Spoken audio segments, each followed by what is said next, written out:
tua aceleração ela for positiva, quando a tua aceleração for positiva, tu tem a concavidade voltada para cima, tá? Quando a tua aceleração ela for positiva, tu terá a tua concavidade, né, voltada para cima, quando ela for positiva.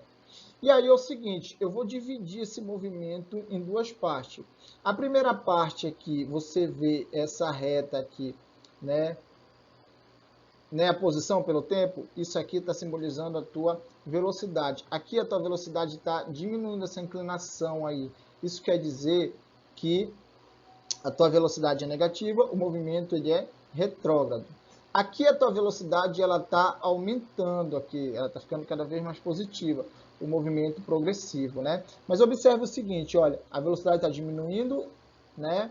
Aqui ela é negativa e aqui ela vira positiva. Então, o que está acontecendo? Se ela era negativa e depois ela é positiva, ela está diminuindo e depois ela está aumentando, não é isso? Então, vai ter, no momento, se ela estava diminuindo, é retardado. Se no outro momento ela está aumentando, vai ser acelerado, né?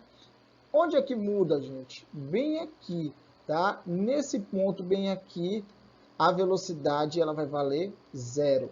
Então, na mudança do sinal, a velocidade ela é nula. Quando a aceleração ela for negativa, quando a aceleração ela for negativa aí, tá? A concavidade da prova vai ser voltada para baixo, não é isso? E aí, de novo, vou dividir esse movimento em duas partes.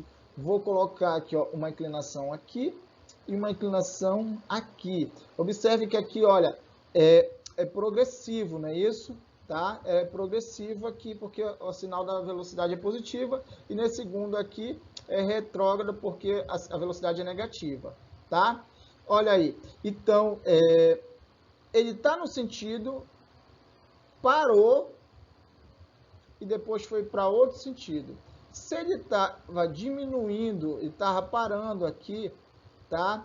O que está acontecendo? O movimento ele vai ser retardado, mesmo porque a aceleração é negativa e a velocidade é positiva. Bem aqui nesse outro, tanto a aceleração quanto a velocidade tem o mesmo sentido. Então, esse movimento ele vai ser acelerado. Onde é que vai mudar bem aqui, gente? Muda de positivo para negativo a velocidade. Bem aqui, a minha velocidade vai valer quanto? 0. Então, nesse ponto de mudança, a minha velocidade é 0. O corpo ele entra em repouso pelo instante de tempo, tá? Agora, a equação de Torricelli. Observe que não é uma função horária. Por que não é uma função horária? Porque não tem o tempo, tá? Então, essa aqui é vovô, né? Vovó na asa delta. E aí é o seguinte, gente.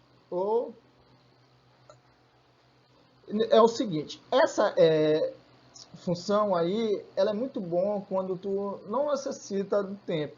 Quando é que você geralmente vai usar? Você vai usar o lançamento oblíquo, você às vezes começa a usar, não é isso? Quando tu tem, por exemplo, ele te dá a velocidade final ou a inicial, como eu vou saber isso? Imagina que o corpo ele estava em movimento, ele vai parar. Geralmente ele quer saber a distância que ele vai parar, não é isso? Qual é a velocidade para ele parar, tá? Ou ele vai te dar uma distância, tu sabe que no final ele para e ele quer saber essa velocidade. Geralmente tu vai fazer esse jogo aqui, tá? Esse jogo aqui. Propriedade, gente. Agora eu quero que vocês prestem bastante atenção nisso. Dá uma paradinha e a gente vai analisar o seguinte.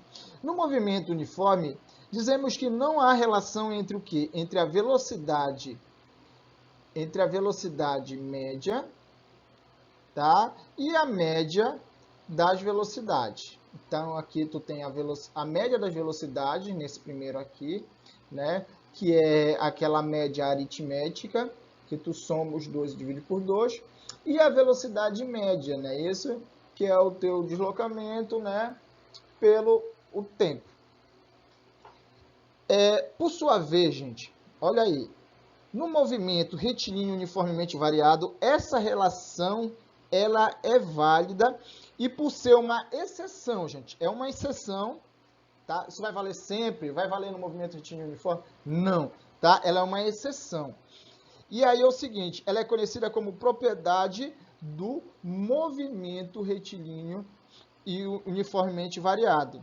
Onde o que, gente? Onde a velocidade média e a média das velocidades, elas vão ser iguais, tá? Elas vão ser iguais. E aí o seguinte, já que eu vou poder igualar isso, eu vou poder usar essa propriedade aqui, quando eu vou poder fazer isso no movimento retilíneo uniformemente variado, tá, gente? Muito importante isso aí. Vou poder fazer sempre? Não, só no movimento retilíneo uniformemente variado aqui. E interpretação geométrica da velocidade. Observa que esse não é um gráfico, olha aí, gente, não é um gráfico do movimento retilíneo uniformemente variado, é um gráfico do movimento retilíneo e uniforme. Mas por que eu trouxe ele aqui, tá? Eu trouxe ele aqui. Já que isso é inclinação, como a gente já viu, se eu tiver, por exemplo, a parte do movimento aqui de uma curva, já que o gráfico da posição pelo tempo no movimento retilíneo uniforme é isso, em decorrência de tu ter esse termo aqui, né? A aceleração vezes o tempo ao quadrado sobre 2, né? Então, é uma função de segundo grau. Tu pode traçar tangentes aqui, gente. Deixa eu trocar de cor. Tu pode traçar retas tangentes e tu vai conseguir enxergar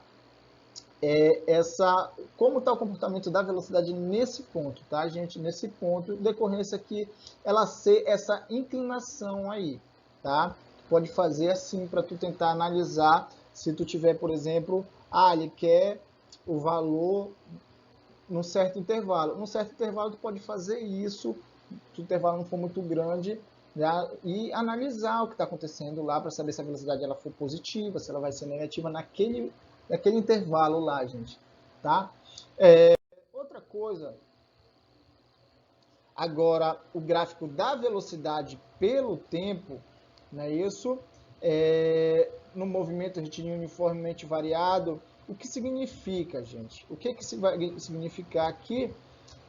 Quando eu calcular a área, quando eu calcular essa área aqui, gente, abaixo da curva, ela vai te dar o teu deslocamento, da mesma forma que a gente calculou lá, tá? Então, a área abaixo, quando eu calcular a área no gráfico da velocidade pelo tempo, ele te dá quem? Ele te dá o deslocamento, velocidade pelo tempo.